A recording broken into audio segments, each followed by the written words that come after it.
लेकिन सर पड़ोस की अगर हम फिर बात करें सर, हमारा ये हाल है कि हमारे लीडर उठ के कह रहे हैं कि जी कोई बड़ी बात नहीं, करप्शन ही तो की है। और दूसरी तरफ सर उनकी जो 3.75 ट्रिलियन पे जो है इकोनॉमी पहुंच चुकी है। टॉक्स हैं और कहा यह जा रहा है कि कोई बहुत बड़ी डेवलपमेंट सामने आने वाली है अमेरिका और इंडिया के बीच।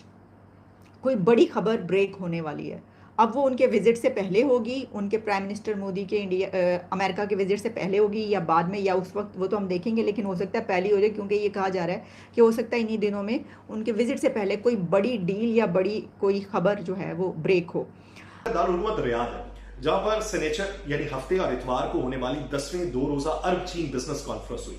और अब आपको बताएं कि खैबर पख्तूनख्वा के बजट की तैयारी का मामला है। निगरान सूबाई हुकूमत का विफाक से 2 टोक बात करने का फैसला सामने आया। विफाक 250 अरब के बकाया जात अदा नहीं करता तो सरप्लस बजट नहीं दे सकते।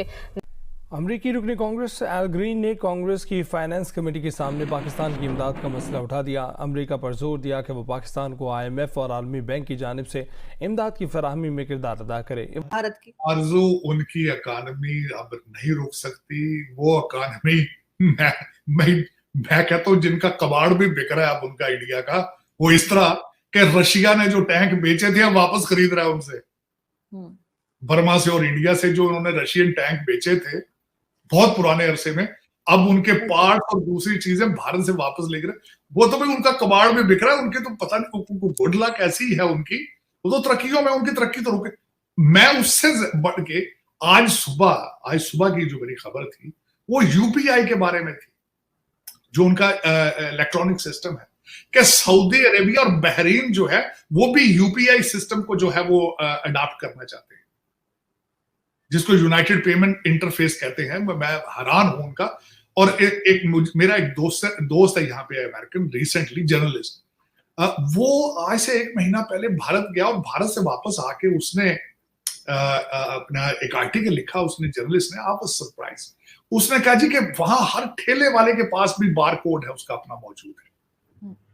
कैशलेस सोसाइटी बन चुकी है और उसका गवर्नमेंट को फायदा ये है कि कोई ब्लैक मनी नहीं है, हर चीज जो है वो सामने होके आ रही है और टैक्स कलेक्शन उनकी बेहतर होगी और लोगों के लिए कन्वीनियंट है कि वो जहां जाते हैं वो बार कोड पे अपना एक दूसरे को पे कर रहे हैं। अब वो यूपीआई जो है वो एक तो उसमें ये मैं बताना चाहूंगा, इस वक्त यूरोप अमेरिका सबको मिलाकर इलेक्ट्रॉनिक उनकी ट्रांजेक्शंस जो है उनको वो सरपास कर चुके हैं। यूपीआई ट्रांजेक्शन $1.5 ट्रिलियन ईयर उनकी ट्रांजेक्शन हो रही। तो अब कौन उनको मैच कर पाएगा? एक ऐसा कंट्री जिनकी आप बात कर रहे हैं, जो दुख में जिस पे बात पे होता है हमेशा, और मुझे कई लोग इस चीज को डिसएग्री करते हैं, लेकिन मैं इस चीज पे बिलीव करता हूं क्योंकि हम लोग एक ही, सोचें भी एक है, खाने भी एक है, कपड़े भी एक है, हर चीज है, डीएनए भी एक है। जो मर्जी आप कर लें, जो मर्जी आप। मैं कल परसों एक आर्टिकल पढ़ रहा था गांधी जी के बारे में, तो गांधी जी ने एक दफा मैं देखें कई लोगों को भारत में ये नहीं आजकल, लेकिन मैं I am very inspired by the Gandhi, very much inspired. मैं उनके हमेशा मुझसे कई दफा पूछा गया कि who is your favourite leader in सब कॉन्टिनेंट, तो मैं हमेशा गांधी जी का नाम लेता था, इलामा इकबाल का नाम लेता था। और उसमें उसकी कई वजूहात हैं। एक बहुत बड़ी डिबेट है गांधी जी के बारे में, क्योंकि मैंने पढ़ा उनके बारे में बहुत है।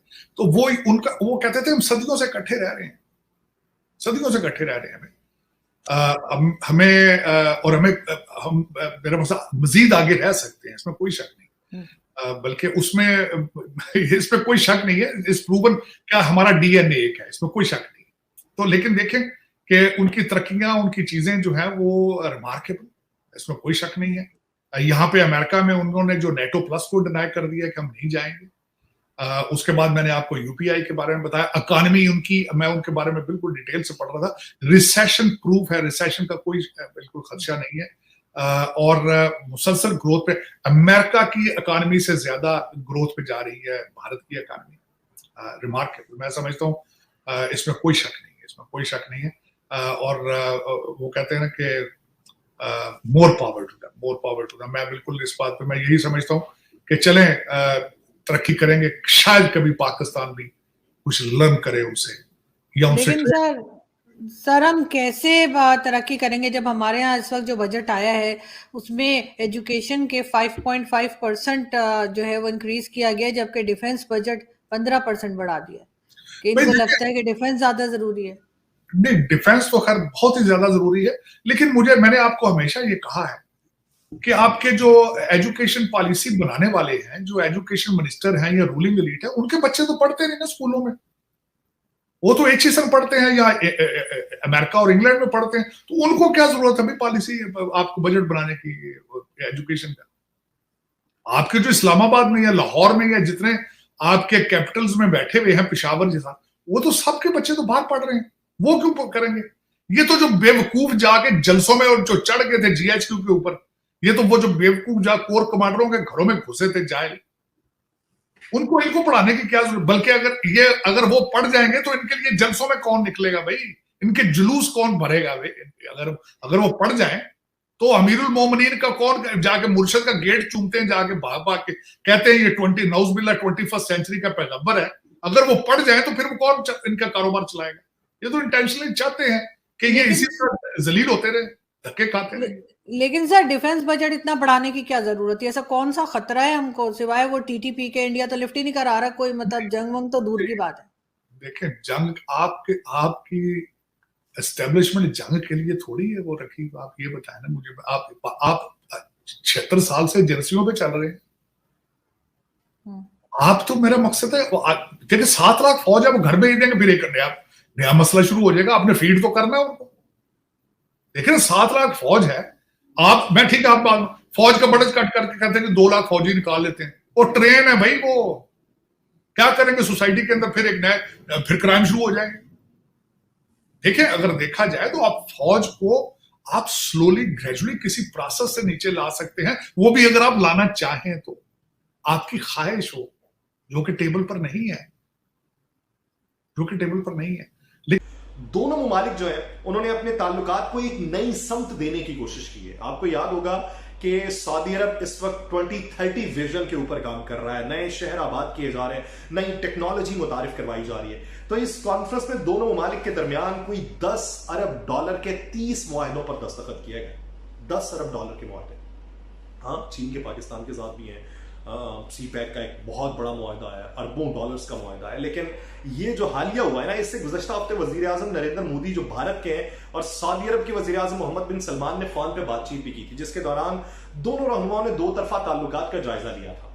लेकिन ईरान और सऊदी अरब के दरमियान सिफारती ताल्लुकात की बहाली के बाद दोनों रहनुमाओं के दरमियान ये पहली बातचीत थी जो इंडिया के वज़ीर आज़म और सऊदी वलीअहद के दरमियान हुई है। सऊदी अरब में कुछ ममालिक ऐसे थे जिनमें चाइना भी था, टर्की भी था, बेशतर और ममालिक भी थे जिन्होंने इनकार किया था। पाकिस्तान में श्रीनगर में G20 के इजलास के इनेकाद पर एतराज किया था और एहतजाज रिकॉर्ड करवाया था, जिसके बाद बहुत से ममालिक ने वहां पे जाने से इनकार कर दिया था। पाकिस्तान के एतराज के बाद गालिबन चीन था, सऊदी अरब था, तुर्की था और मिस्र था जिसने G20 इजलास में अपने नुमाइंदे नहीं भेजे थे।